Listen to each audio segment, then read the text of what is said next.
ಈ ಗಾಜಿನ ಮನೆ ಮಧ್ಯ ಕರ್ನಾಟಕದ ಮುಖಪುಟ ಕರ್ನಾಟಕದ ಹೆಗ್ಗಳಿಕೆಗೂ ಕೂಡ ಪಾತ್ರವಾಗಿದೆ. ಬೆಂಗಳೂರಿನ ಗ್ಲಾಸ್ ಹೌಸ್ಗಿಂತ 5ರಷ್ಟು ದೊಡ್ಡದು. ಗ್ಲಾಸ್ ಹೌಸ್ಗೆ ಮತ್ತೊಂದು ಮುಕುಟ ಸಿಕ್ಕಿದ್ದು ಗಾಜಿನ ಮನೆ ವಿನ್ಯಾಸಕ್ಕೆ ರಾಷ್ಟ್ರಮಟ್ಟದ ಝ್ಯಾಕ್ ಪ್ರಶಸ್ತಿ ಸಂದಿದೆ. ಹಾಗಾದ್ರೆ ಗಾಜಿನ ಮನೆ ಎಲ್ಲಿದೆ, ರಾಷ್ಟ್ರ ಪ್ರಶಸ್ತಿ ಯಾಕೆ ಸಿಕ್ತು ಅನ್ನೋದನ್ನ ತೋರಿಸ್ತೀವಿ, ನೀವೇ ನೋಡಿ.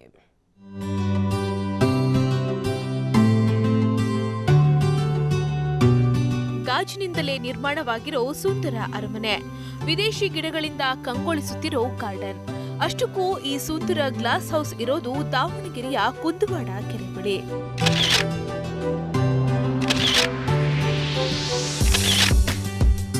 108 ಮೀಟರ್ ಉದ್ದ, 60 ಮೀಟರ್ ಅಗಲ, 18 ಮೀಟರ್ ಎತ್ತರದಲ್ಲಿ ಜರ್ಮನ್ ತಂತ್ರಜ್ಞಾನ ಬಳಸಿ ಗಾಜಿನ ಮನೆಯನ್ನ ನಿರ್ಮಿಸಲಾಗಿದೆ.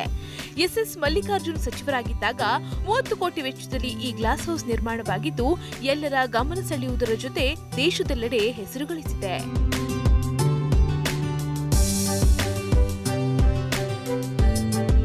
ಗ್ಲಾಸ್ ಹೌಸ್ಗೆ ಝ್ಯಾಕ್ ಅವಾರ್ಡ್ ಲಭಿಸಿದೆ. ಪ್ರತಿ ವರ್ಷ ದೇಶದ ಡೆವಲಪರ್, ವಾಸ್ತುಶಿಲ್ಪಿಗಳು ಹಾಗೂ ಗುತ್ತಿಗೆದಾರರಿಗೆ ಝ್ಯಾಕ್ ಅವಾರ್ಡ್ ನೀಡಲಾಗುತ್ತೆ. ಈ ಬಾರಿಯೂ 400 ವಿನ್ಯಾಸಕರು ತಾವು ನಿರ್ಮಿಸಿರೋ ಕಟ್ಟಡ ಪ್ರದರ್ಶಿಸಿದ್ದಾರೆ. ಈ ವೇಳೆ ಈ ಪ್ರಶಸ್ತಿ ದಾವಣಗೆರೆ ಗ್ಲಾಸ್ ಹೌಸ್ಗೆ ಸಿಕ್ಕಿದ್ದು ಮುಂಬೈನಲ್ಲಿ ನಡೆದ ಕಾರ್ಯಕ್ರಮದಲ್ಲಿ ಪ್ರಶಸ್ತಿ ನೀಡಿ ಗೌರವಿಸಲಾಯಿತು.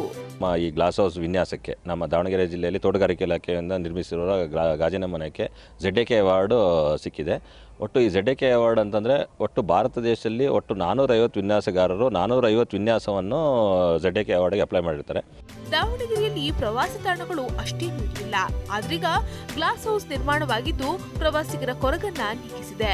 ನಿತ್ಯ ಸಾವಿರಾರು ಮಂದಿ ಬಂದು ಇಲ್ಲಿನ ಸೌಂದರ್ಯವನ್ನ ಕಣ್ತುಂಬಿಕೊಳ್ತಿದ್ದಾರೆ. ಈ ಗ್ಲಾಸ್ ಹೌಸ್ ತೋರ್ಸಕ್ಕಂತ ನನ್ನ ತಂಗಿಗೆ ಹುಬ್ಳಿಯಿಂದ ಕರ್ಸ್ಕೊಂಡಿದ್ದೀನಿ. ಮಕ್ಕಳು ತುಂಬ ಚೆನ್ನಾಗಿ ಎಂಜಾಯ್ ಮಾಡಿದ್ದಾರೆ.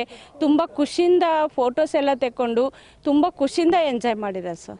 ತುಂಬ ಚೆನ್ನಾಗಿದೆ ಸರ್. ನಾನು ದಾವಣಗೆರೆಗೆ ಬಂದಿದ್ದಕ್ಕೆ ಇಲ್ಲಿ ಇಂಥ ಒಳ್ಳೆ ಜಾಗ ನೋಡೋದಕ್ಕೆ ನಾನು ತುಂಬ ಖುಷಿ ಇದೆ ಸರ್ ನನಗೆ. ದೇಶದಲ್ಲೇ ಅತಿ ದೊಡ್ಡ ಗಾಜಿನ ಮನೆ ಎಂಬ ಖ್ಯಾತಿ ಪಡೆದಿರೋ ದಾವಣಗೆರೆ ಗಾಜಿನ ಮನೆಗೆ ರಾಷ್ಟ್ರಮಟ್ಟದ ಪ್ರಶಸ್ತಿ ಬಂದಿರೋದು ನಾಡಿನ ಹೆಮ್ಮೆಯ ವಿಷಯವಾಗಿದೆ. ಕ್ಯಾಮರಾಮನ್ ಮಂಜುನಾಥ್ ಜೊತೆ ಪ್ರವೀಣ್ ಬಾಡ, TV5 ದಾವಣಗೆರೆ.